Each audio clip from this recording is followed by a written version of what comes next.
some majority of people are not. The only way you're going to get through it is by doing it, getting through it. Yes. Yeah.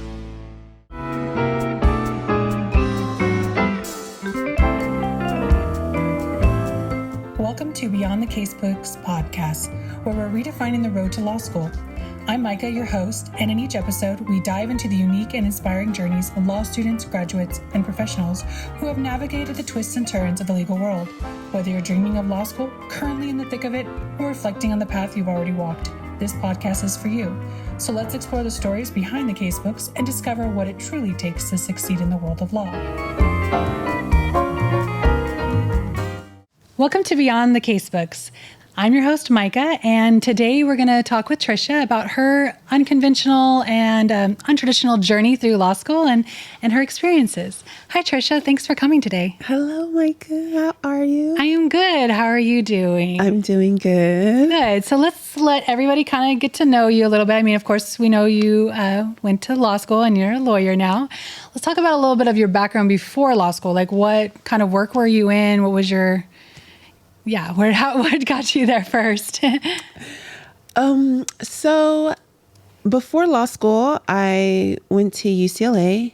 Well, let me go back a little bit further and be correct. And because UCLA sounds like, I went to, I went to City College at Long Beach City College. And I didn't know what I was going to do. I was a dance major. And then my mom looked at me and said, "Oh, are you really going to be a dance major?" I guess not. No, I just was having fun. Yeah. And so then I became a math major. And then I transferred to UCLA. And I did math and economics at UCLA.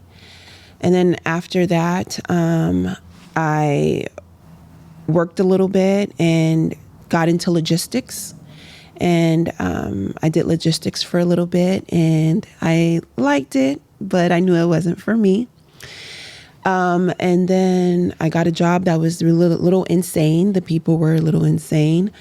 And and my mom said, "Didn't you want to go to law school?" I was like, "I did want to go to law school, but I had my..." She has a real good way of she guiding me. Convincing you. Yeah, she lets me go off on a little tangent a little bit. Now you had your fun. You had your fun. Just go back on course, And I didn't think it was possible because I had a daughter.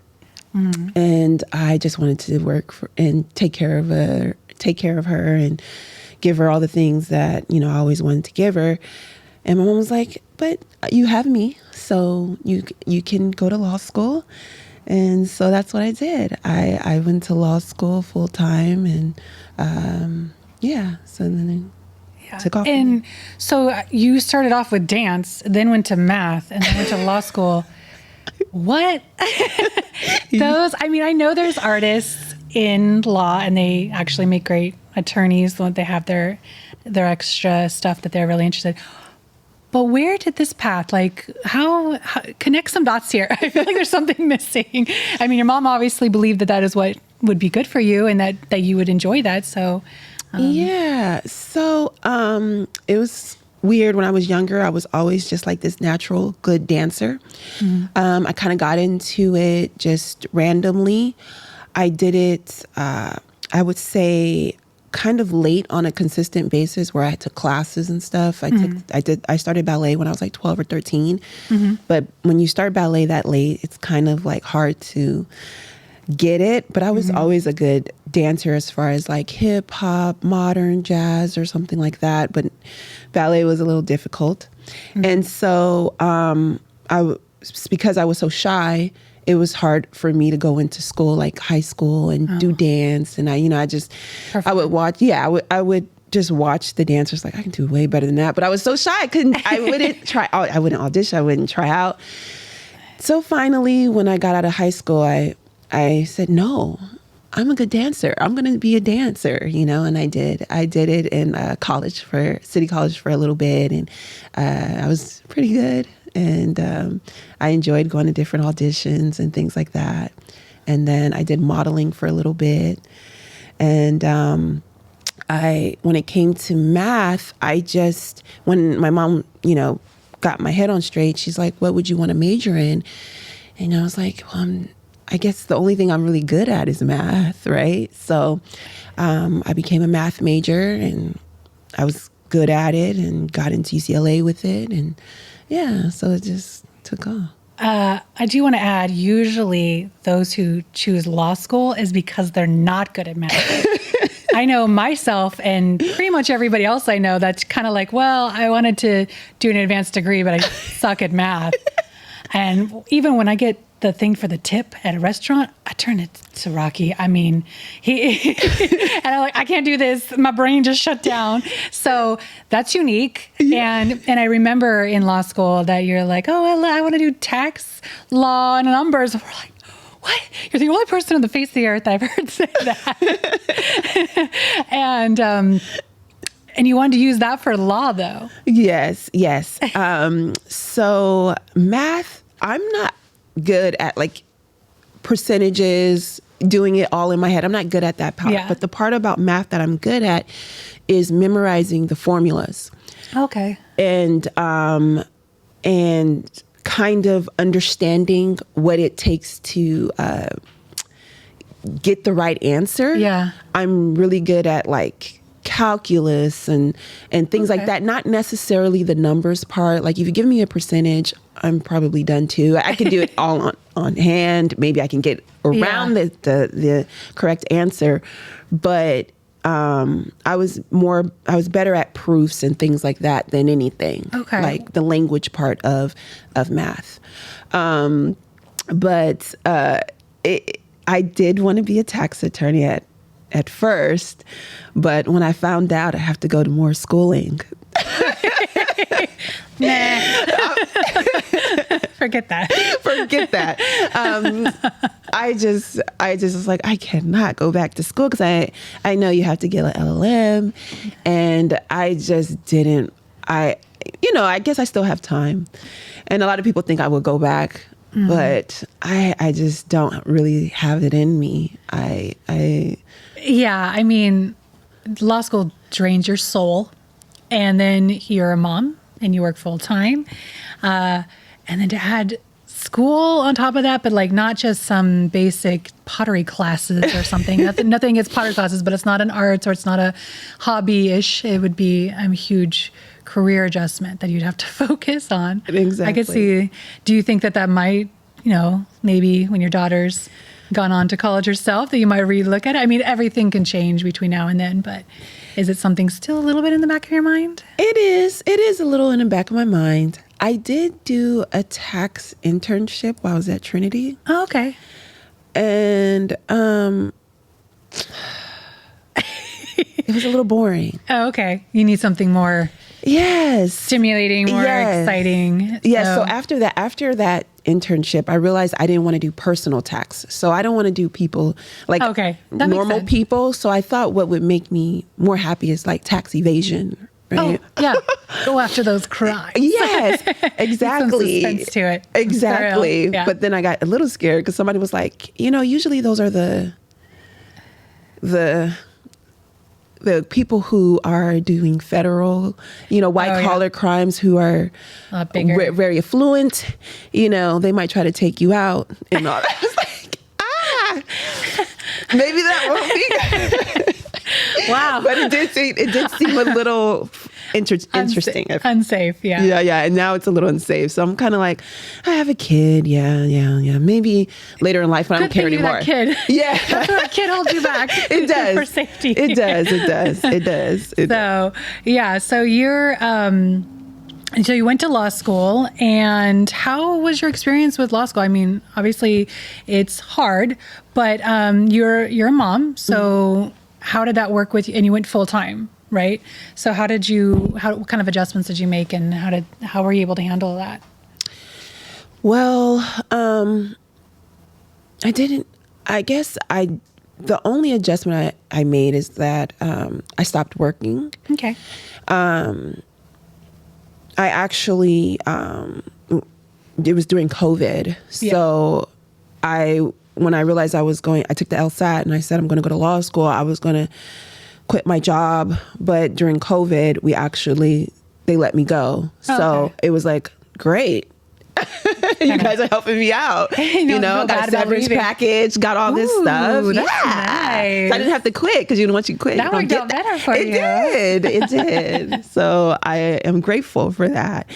And then my mom, she really did help me. My family, my entire, like my aunt and my sister and my mom, they helped me even to this day. Well, my mom, but my aunt and sister, they helped me to this day. But my mom was definitely the driving force. She told me that if I go to law school and finish out my dream, because she went to law school too. Oh, okay. I didn't know that. She went to Laverne Law School. She didn't take the bar or anything, but she went to law school and said, if you, I know what it takes, and I know it takes a lot of time and effort. So if you go, I will watch your child. You don't have to worry about that. So that's really nice. Yeah. And it's nice that you're able to acknowledge that, because I think a lot of people think they have to do it alone, or you have to thank the people that are there for you when you are blessed to be able to have that kind of support. And that's wonderful that your mom was able to provide that support. And I'm sure your daughter loved it, that grandma time. So that's really great that you had that opportunity. And it sounded like the timing was definitely meant to be. Yes, it was. But it seems like too, it was during COVID, the first year I stayed home. Yeah. Because it was all remote. Because it was all remote. And it was really the last 2 years of law school when I decided to go in person, that I was away from home a lot. And my mom just picked up the slack, and my family. Yeah. So. And your daughter was pretty young during that time, right? Yes. So she's probably about 7. Yeah. Yeah. So I mean, that's the age they're not caring for themselves. So you can't just leave them at home. Yeah, she definitely needs more attention now. I'm like, oh, I'm so glad I did it while she was young, because now now they're getting aware of different things, and oh, you're working all the time, or those kinds of things. So. Yeah. And did you find anything particularly helpful during your law school, besides your family, of course, but like maybe some things that might be beneficial to others when they're considering going back to school, even if it's not law school, maybe something else that, as a parent, and what kind of adjustments maybe they should consider before making that leap? Or what I would say is have a plan, whatever it is, and be consistent. Because it's going to take a lot out of you, and you just have to know what the end goal is. Yeah. And it may seem selfish, or it may seem like, you're not, benefiting anything or anyone, but you really are. You know what I'm saying? So if you have a goal and a plan, just do it. Be consistent. If you have someone who's willing to take care of your child, or your home life, maybe your husband says he'll, take over dinner, or just be consistent, thank them, don't take advantage of it, of course. Any free time that I had, I would take care of my daughter. I wouldn't go off to Paris and be, I couldn't. Law school doesn't allow that, but just be consistent. Know that it's not selfish, and care for the ones that are caring for you. Yeah. So. Yeah. That's good advice. And then you went to, after law school, you had to study for the bar. And, as those who don't know, the California bar exam is one of the hardest exams in the country, or one of the hardest bar exams in the country, I should say. How did you get through that? I know what the end result is, but how did you maneuver the studying? Because it's different than law school. You're not turning in assignments. You're not doing briefs necessarily. I know that I saw you at the school often studying for the bar. So can you tell us a little bit about what that was like? For me, I think it all started in law school. I didn't change much. I was very consistent in law school. I had a study schedule to the point where me and my study partner, we would set our study schedule a month out from finals. And I knew my study schedule every day, it was the same every single day. I'd wake up in the morning. I'd go to a coffee shop if I didn't have class, or I would go to the school. And I would do the same thing every single day. Seems very boring, but it's true. And I would have like a set schedule on what I was studying. I probably made that schedule probably like before school started. Today I'm studying this. I mean, I would make adjustments depending on how difficult the class was. We're not going to talk about one class that's very hard. I'm going to say it, civil procedure. So hard. I know. That one I struggled with as well. There's a couple I struggled with extra more, but that one had me, I did well in it, but that was a lot of work to do that, to do what I did in that class. But I did that schedule every day. So when the bar came around, it was like a piece of cake, because I was already doing that. It wasn't like, oh, I have to study, 10, 14 hours a day. How I'm going to do that? I have to adjust my schedule, where I was already doing it. So when I went into bar prep, it was almost like, okay, another day, another $1. I don't know. Well, that's wonderful. I mean, I know that you passed first time. And I don't know how many of that group, but you were among the few. So that was pretty admirable that you were able to like stick to it and follow it through.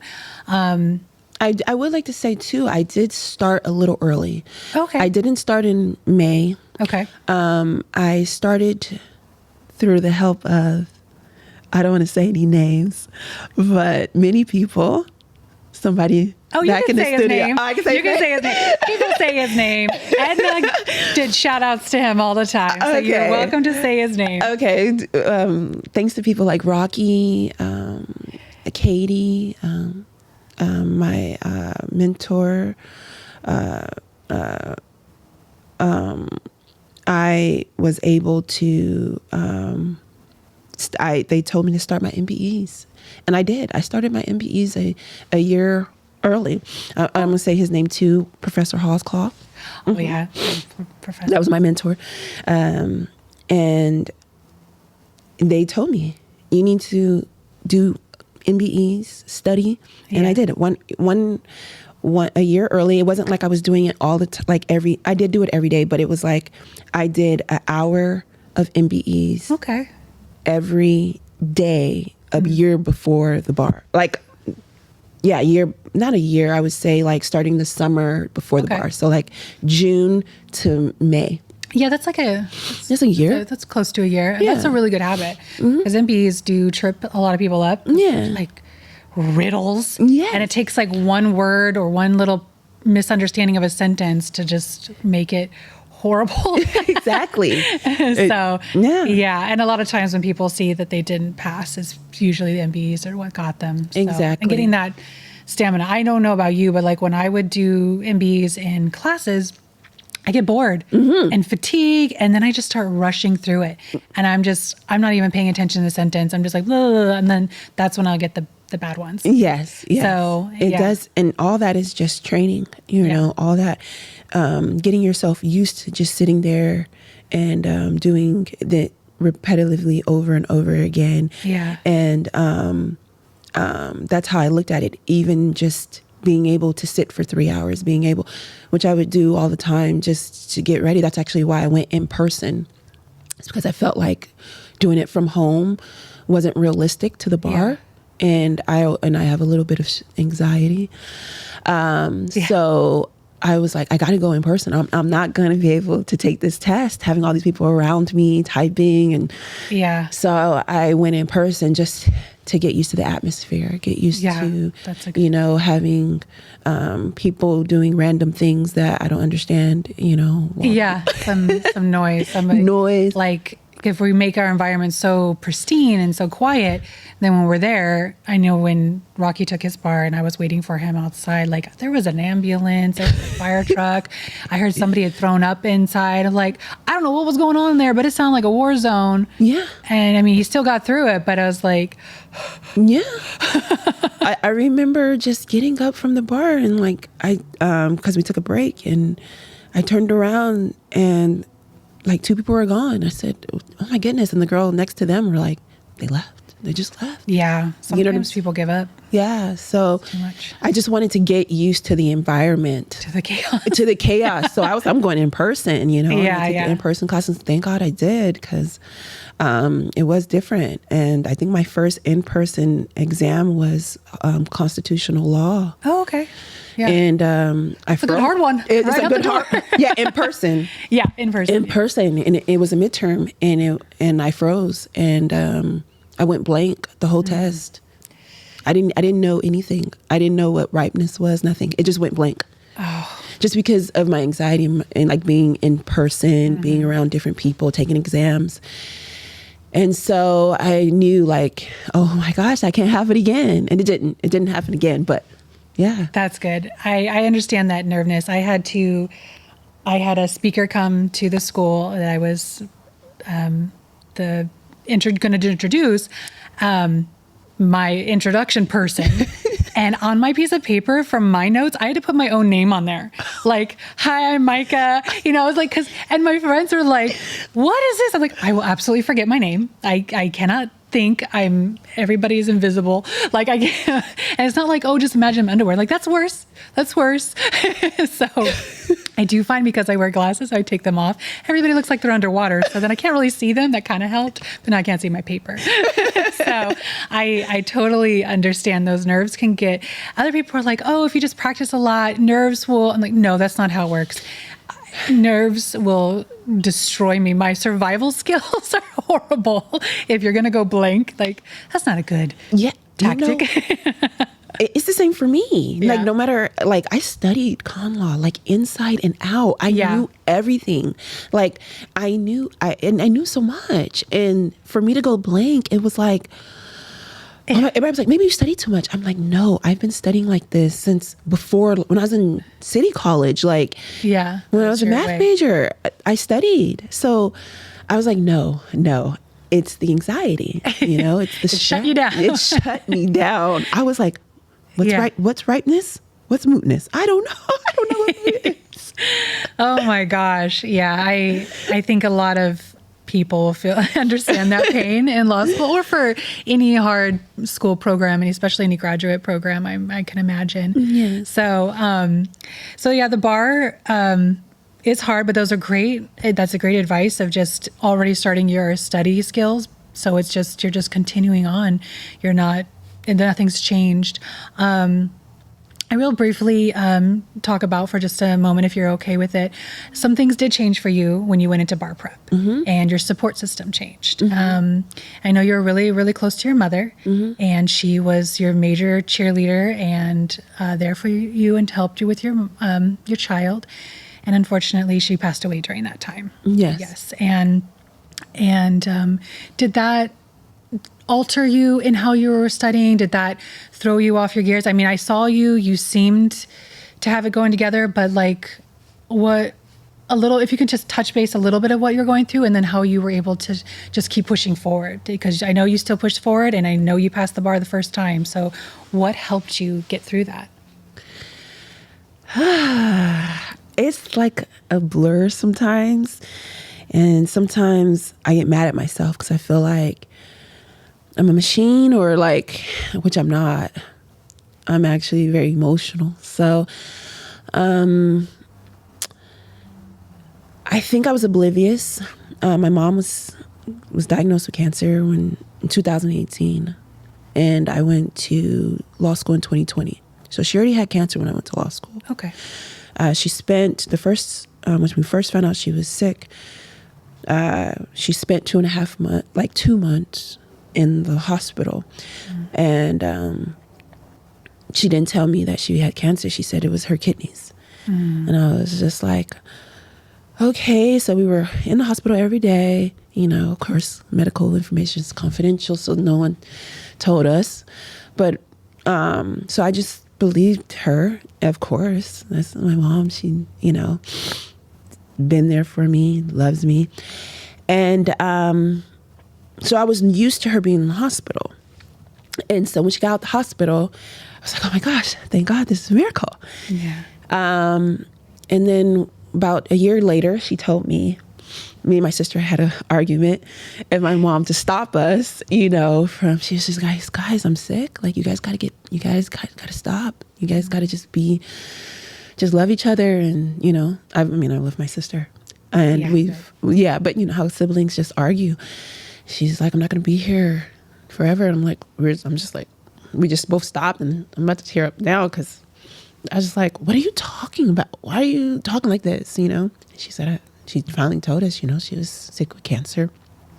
And then I just start crying, and I was like, what stage? And she was like 3 or 4, she knew, but she was just like trying to make it.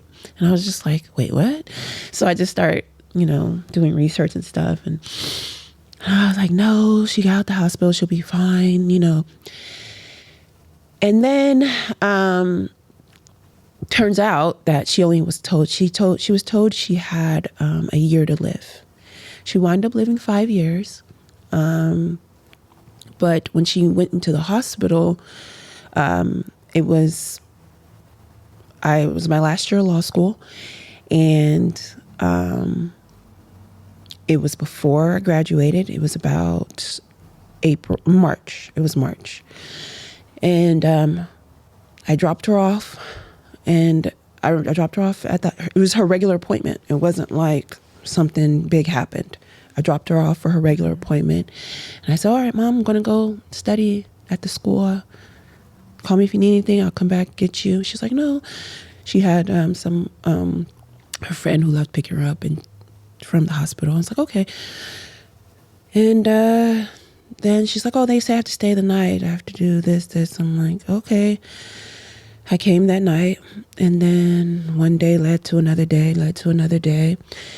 And I was like, oh, okay, it'll be okay because this happened last time. They just got to get her blood levels back to normal. So when I was, it was March, and then 2.5 months later, she was still in the hospital. And I had graduated. She wasn't able to come to my graduation. I didn't even want to go to graduation. But everybody was like, she'll be mad at you if you don't.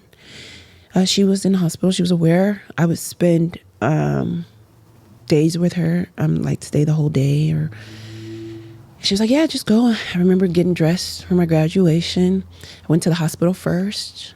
I let her see me in my cap gown and my clothes. And I was like, it's okay, Mom, when you get out, we'll go celebrate. She's like, and she was like, yeah, we'll celebrate as soon as I'm done. Yeah. And so then I went to graduation.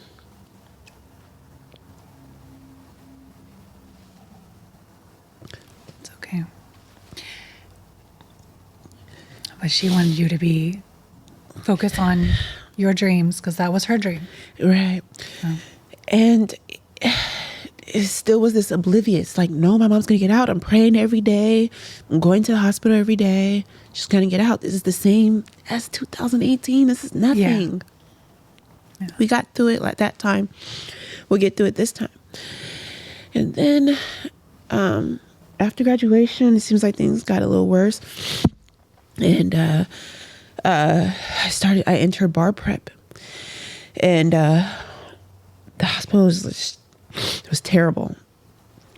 The scene was different from 2018. She was at a different hospital, and people were more happy, more just different. This hospital was a little bit more negative. So I entered bar prep, and I would do my bar prep at the hospital. And I would spend the whole day at the hospital. And then when days got a little too difficult, which were, I would just come in the morning, and then I'd go study at Trinity during the rest of the day. And then I'd go back to the hospital at night. And like a month into my bar prep, me studying at the hospital in the cafeteria, going up to go see her, or I would, like I said, I'd be there every day and then go study. Then she got into ICU, and I'm just like, what? Wait, what's going on? Like, why is she in ICU?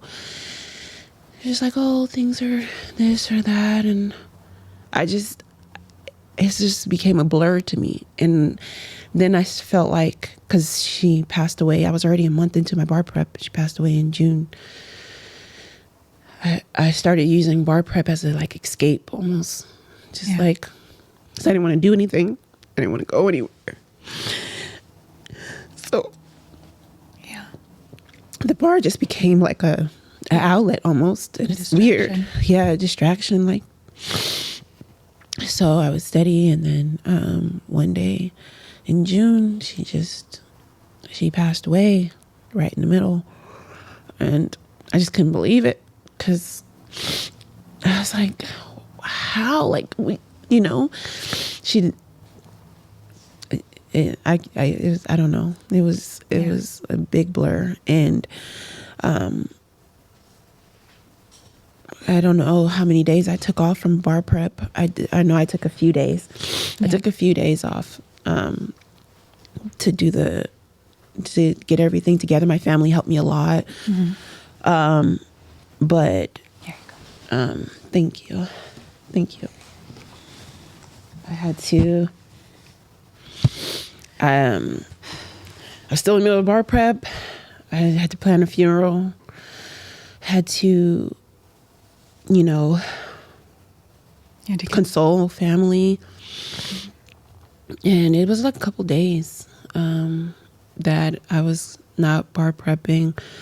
And then once I felt like she was in a secure place, and I did everything that I could with my family, I used the bar again to escape, to not believe that she was gone.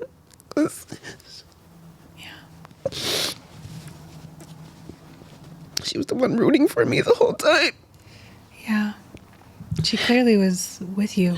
Yeah. I mean, clearly she held on as long as she could to make sure you would finish law school. Yeah. And she clearly was. Oh, don't be sorry. I don't want to, but as you know, I lost my mother from cancer also. I'm so sorry. I still cry about it, especially when somebody is such a influence in your life. Yeah. And she wanted me to complete law school too. So, yeah. And she also did not give me proper medical information. She's like, she I'm going to live 5 years. No, she lived a few months. Oh, no. And no. she's like, I'm fine. Even when I was in the hospital, when the doctor had called me and said, yeah, she's going today. And I was there. She was coming in and out of consciousness. She's like, no, I'm going home. And they know it's hard to let them go, but she's still with us, and your mom is with you, and my mom's with me. And the good thing is we are blessed with siblings, and my siblings, and I have a lot of siblings. I don't know how many you have, at least one, or? I have two from my mom and dad when they were married, and then my dad has other children, so those are also my siblings. Yeah. So, yeah. I'd say I'm much closer to them because we know how easy it is to lose somebody now. And my mother was very vibrant and active, and actually she seemed very healthy. So it was such a shock. If anybody was going to go, it wasn't going to be her. So, and I know that she wanted me to complete it, and your mom, obviously, she told you to go for it. She encouraged you to go for it. She was holding on, and in some weird way, she still helped you get through the bar because you focused harder. Do you feel differently? But maybe you wouldn't have been able to push through as much because it was such a distraction for you. Like a lot of people don't pass the California bar exam on the first try. Right. And I remember seeing you studying and you were like on a mission. You were definitely focused, and I've never seen anybody more focused. Yes. With the exception of Rocky Man. So I learned it from him. yeah, that's good. But she was there and she held you through. So she gave you that purpose for it, I guess. No, she did. I always was like, I told you when she was in the hospital, the 2.5 months, I thought she was going to get out. I'm like, yeah, I got to pass the bar so me and my mom can, because she was born, my mom. You're going to celebrate afterwards. We was going to celebrate because she was born in Alaska, and Anchorage, Alaska. She stayed there till she was 7. So I was like, Mom, you want to go on a cruise to Anchorage, Alaska? Those are nice. I heard those are nice, right? And she's like, yes, let's go. Let's have fun. So I was like, yeah, maybe that could be our trip after I'm done with the bar exam. She's like, okay, yeah, let's do that. And so in my mind, when I was studying, I knew she was going to get out. That's what I'm thinking. Like, I got to get this done so I can move on with my life. I can't just keep going to school. I want to spoil my mom, my daughter, my family. So I need to get this done. So that was initially, I was just, kept me motivated. I was thinking she was going to get out, trying to escape, like what the doctors were telling me. Some of them were telling me good things, but there were a few of them kept trying to get me to take her out of the hospital, take her home. And I'm just like, no, you guys are going to help her. That's what you guys do. I'm not taking her anywhere. I'm not a doctor. I don't know anything about what you're talking about. Yeah. All I can do is research, in which I did, Yeah, and sometimes that puts you down a worse rabbit hole. Makes it worse. Yeah. It makes it so much worse. So, she was the motivation. Her and my daughter just wanting to give them a better life. And, because my mom, like I said, she went to law school. She didn't finish. She didn't take the bar. She just became an entrepreneur. So she didn't have all the security and backups as a person who's like been working for 30 years. So her medical wasn't that great. Yeah. And so I just, wanted to help her. That's what I thought I was going to be doing after law school, spoiling her and my daughter. So, well, I believe that she knows that now she was able to rest because she knows that you're going to be able to do all those things that she wanted you to accomplish. Yeah. Like sometimes I'm like, how did I get through that? Right? Like, how did I pass the bar? It takes a lot. It takes a lot of focus and mental stability, and my emotions were all over the place. But I really do believe she was there, like helping me through while I was taking the test. Her and God were just pushing me through. I really don't understand. I don't know how I got through it. Sometimes I'm mad at myself. Like, was I so focused on the bar? But I'm like, no, I remember, constantly calling, because the hospital had to, literally the hospital changed the rules because my family was there all day, all night. Right. Yeah. We were all there all the time. And every time the doctors and the nurses came in, oh, Miss Williams, you have so many people here all the time, all day. We were there. So I would go every morning. And then when I was studying at Trinity, I would call. And then I'd go before I went home. And then maybe once or twice a week, I was there all day in the cafeteria. And so I was like, where was my mental state? Like, was I focused on my mom enough? Was it my fault? I go through the tug of war. You're going to have a lot of those doubts. But at least from an outsider, I remember you're having that support of your mom, and I remember your focus, but that your drive was your mom. Right. So I never for a second thought it was some selfish ambition. It was because, you would always say something like, well, yeah, my mom is there for me. My mom wants me to achieve my goals. In your own words, you would say something of that nature. And so, I did not get the opportunity to meet her in person, but I could definitely feel her with you. Yes. And see that aura of somebody else was helping you. Yeah. And it's, it's a blessing to be able to have that support system. And I would definitely agree. We're not all blessed with that. And thankfully, you were able to have that, and somebody who just encouraged you, and she's very happy that you got through it. And I imagine was very proud of everything that you've accomplished, and probably accomplished the things that she wanted to for you. Right. So I think that that's amazing. Yeah. And I want to thank Trinity too. I mean, there's some professors at Trinity that I could just, makes me I know. upset. We all have a little list of a couple. I think that goes with every law school. There's usually a few ones that are like a thorn in your side. Yeah. And there's the ones that are great encouragement and mentors. Yes, like I can go. What I could say is the amount of ones I could say that are bad. There's 10 more that were good. You know what I'm saying? And I have people like Rocky and Katie, and people who were at Trinity just motivating me. Yeah. Professor Pfeiffer. I mean, I studied in the back room all day, every day. That was like the room for some reason, right? That was your cave. Yes, that was my cave. And he would pass by and he would always come by, give me encouragement. And he knew my mom was sick and he would ask me how she's doing. He would pray for me. Mm-hmm. It was just so much. Carol, she made flowers for my mom for her funeral. It was just very supportive. Trinity. I used to hate studying at Trinity during law school. Yeah. Because I just didn't like the competitive aspect of it. And I didn't like people telling me what they were studying and how they got on tests. Like, I hate hearing it. Like, I didn't want to know. I don't want to know. I just want to be in my own bubble.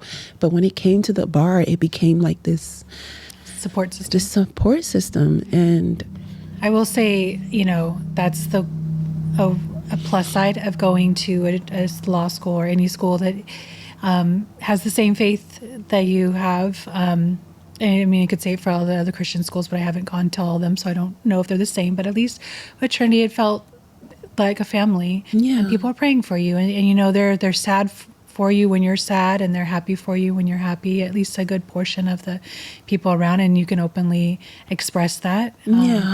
And maybe that's not the case for everywhere else or all the other law schools. And I think that was good that you had that, because we need that. Yeah. And it just helps you feel a little less alone. Yes. So I'm glad that you were able to have that. And Carol is always...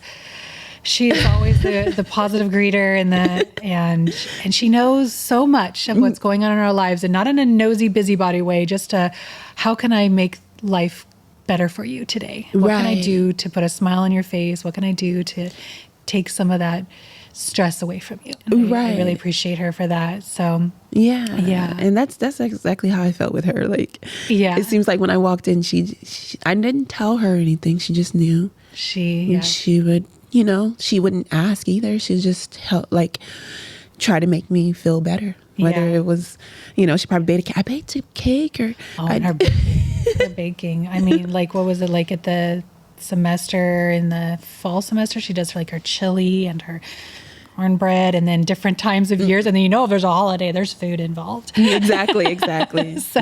Yeah, she really, her decor and her decorations and everything is exciting. I kind of want to still go there. Just I know. Can I just come in and just go to the cafeteria? Yeah, it's a holiday time. I know she has some cookies there. I know exactly. Yeah, and so and now you've passed the bar and you're working as an attorney, and so let's just give real briefly, because we're almost out of time. But what how does your life right now? Just for not to tell me everything, but at least work wise, how you're doing. Right. So after I took the bar, I wasn't really able to rest. Because I have bills, I have daughters, so I wasn't able to take this wonderful vacation. And that's another thing. That's another tip. Take a vacation after the bar. Don't take a vacation during your bar prep. No, that's not a good idea. You're not going to study on the boat. I promise you. Yeah. I've seen some Instagram posts where people are doing the opposite. Like, do it right after. Yeah. I heard one girl did it and succeeded, but. Yeah, that's good for her. Yeah, but I think the break feels a lot better after everything's off your plate, so you're not thinking about it. Yes. So. Well, I immediately started looking for a job as a law clerk, and it took a while. I put out a lot of applications, and I did an interview with one firm, and I did the interview, and the interviewer was actually the managing partner of the firm. Oh, okay. And she was awesome. She was amazing. And me and her hit it off immediately. That's yes. And crazy enough, she hired me the same day. And they said she never does that. She really never great. does that. So I was immediately drawn to her. And the law clerkship, I wasn't sure because there was another firm that wanted me, and theirs seemed a little bit more stable because they said it was a law clerkship and they don't know how long, it would be until I became an associate, even if I passed the bar. But with the firm that I interviewed with, where I hit it off with the managing partner, it was a month-long law clerkship, and you staying at the firm was dependent on you passing the bar. Whereas other firms said if I didn't pass the bar, I would still be able to stay as a law clerk and just still work, Yeah, that's nice. So I was like, oh my God, I was a mess. I said, oh my gosh, I was a mess during the bar. Like, there's no way I passed this bar the first time. I should go with the one that's more stable, the one that's more legit, just in case I don't pass, I still have a job. And then my family was like, so your mom wasn't safe. She would take risks. This one, you love it. It seems, and it's not about prestige, but it was a bigger law firm. And I just loved the boss. She was very glamorous. And I was just like, oh my God, okay, I think I'm going to take the leap. And I went with the one that only promised me the month. And I passed the bar, became an associate. I'm still with that firm today. I absolutely love it there. Sometimes I feel like I don't have a boss because I work from home and they don't micromanage me. That's wonderful. That's hard to find. It's very, especially at a law firm. It's very hard to find. And I do workers' comp defense, and it's just been awesome. That's wonderful. And so there again, your mother was that voice. She just was. Go for it. And it worked out. It did. It's supposed to, every step. It's supposed to happen for you. And it did. And it's wonderful. Sometimes I'm just shocked because I think I was out of work and out of law school for a month before I actually found the job. Okay. Yeah. So no, I was out for work. I was out of work for like 2 months, but once I got the law clerkship, it was a month. It was like 3 weeks to 4 weeks before I started. Yeah. So I wasn't starting for a while. So I was like, oh my gosh, this law clerk. And it was like 11 of us who went into the law clerkship. Yeah. And then I remember only like out of all the law clerks, like less than half of us passed. Oh. Yeah. No, it's 15 of us and less than half passed. Oh, wow. Yeah.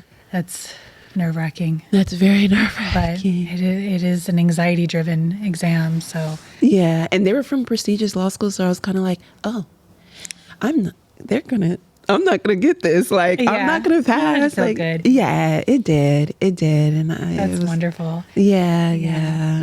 So, for what would kind of advice or tips would you offer to somebody that is, sort of like you, maybe a little bit not knowing whether or not they should go for their dreams, even if it seems unattainable, especially as a mom, and, like there's a lot of things to consider. What would you kind of tell somebody, or what would you say as a tip, or what's the way things to consider? I would say probably what my mom would say, honestly, is You know, you only have one life, right? Yeah. And you don't know. Life is very short. And if you go through life not trying to go for your dreams, then I feel you'll cut yourself short. And I think there will be an emptiness there. And you will always just wonder, what if? There's a lot of what ifs, right? Yeah. And I'm just glad that I don't have to say what if. If you want to go to law school, go. The only thing that I caution is just be consistent. You know what I mean? There's going to be trials, tribulations. There's going to be hardship. It's not easy. You're going to be, you know, unless you come from a wealthy family. So I don't want to speak for everybody. You're going to be broke. You know, you're not going to wake up on the right side of the bed. Unfortunately, law school doesn't wait. You know, you still have to show up every day. You know, you can take breaks, right? I'm pretty sure you can go and come back, but the classes are still there. So if you create a environment, and it's up to you, right? Let out the negativity. You know, you may have to let people go who don't believe in you, who are trying to cause hardship, but do it. Don't let anyone stop you. Don't let any nerves stop you. It's easier said than done, I know, but if you push through, you just come out on the other side. And I have to say, like, there was so many downsides to law school. So many. It was hard. It was one of the hardest things. I think it's I think it was worse than being a math major, right? It was hard. When you say math, though, I'm like, oh, that's yeah. Well, math has an answer. Yeah, that's true. That's true. Math has an answer, and it's not competitive. That's true. Is your grades or your grades, but it's the best thing I've ever done. I'm very grateful for my mom, my family, my support system, Trinity. Like, I'm very grateful. I wouldn't be in the position that I am today. Even with my firm, I don't feel stuck. I know I have options. I know I can move on and do other things if I want. I choose to stay there right now. But I feel free. That's like, wonderful. You know what I mean? Like, if I wanted to go somewhere else, I can. You know, if I want to go to another state, I can. Yeah. If I want to start my own business, I can. Yeah. You know what I mean? The work is hard. Yeah. You know, the law is hard. Every day is a challenge, but that's been my life. I don't know an easy way, you know? Yeah. And when it comes to the bar, there is no easy way out. When it comes to the bar, you just got to do the work. There's no, oh, if I study this one's for sure good, and this subject's going to be on the bar for sure. They're all going to be. Yeah. Because you don't know. It's going to be the one you didn't focus It's the one that you didn't focus on. Yeah, They're all up for grabs. So you have to study it all. There's no easy way. Yeah. I can't give you the you know, people ask me, you know, like, what's the trick? There isn't one. It's just doing the grunt work. Yeah. You know? Yeah. I think that's so true. And I don't mean to be a deadbeat downer. No, but I don't have the. I think people have to go in with their eyes open. Yeah. And not dramatizing it like we do in the movies, that you're just gonna come in and come out unscathed. Yeah. Yeah. And you got to remember and that's what I did too. You got to remember the people who made the bar, right? These are supposed to be the best of the best in our field, right? Yeah. You're not going to outsmart them. I mean, there's a few people who can, but some majority of people are not. The only way you're going to get through it is by doing it, you know, getting through it. Yes. You know. Yeah. I totally agree with you. Yeah. Well, thank you so much for coming on here today and sharing your story and everything that you went through. I really appreciate it. So, and I look forward to down the road catching up with you again and just seeing how things are going.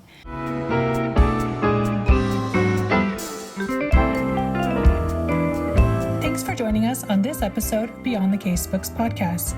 If you enjoyed today's discussion, be sure to follow us on Instagram at The Online Law Coach for updates and behind-the-scenes content.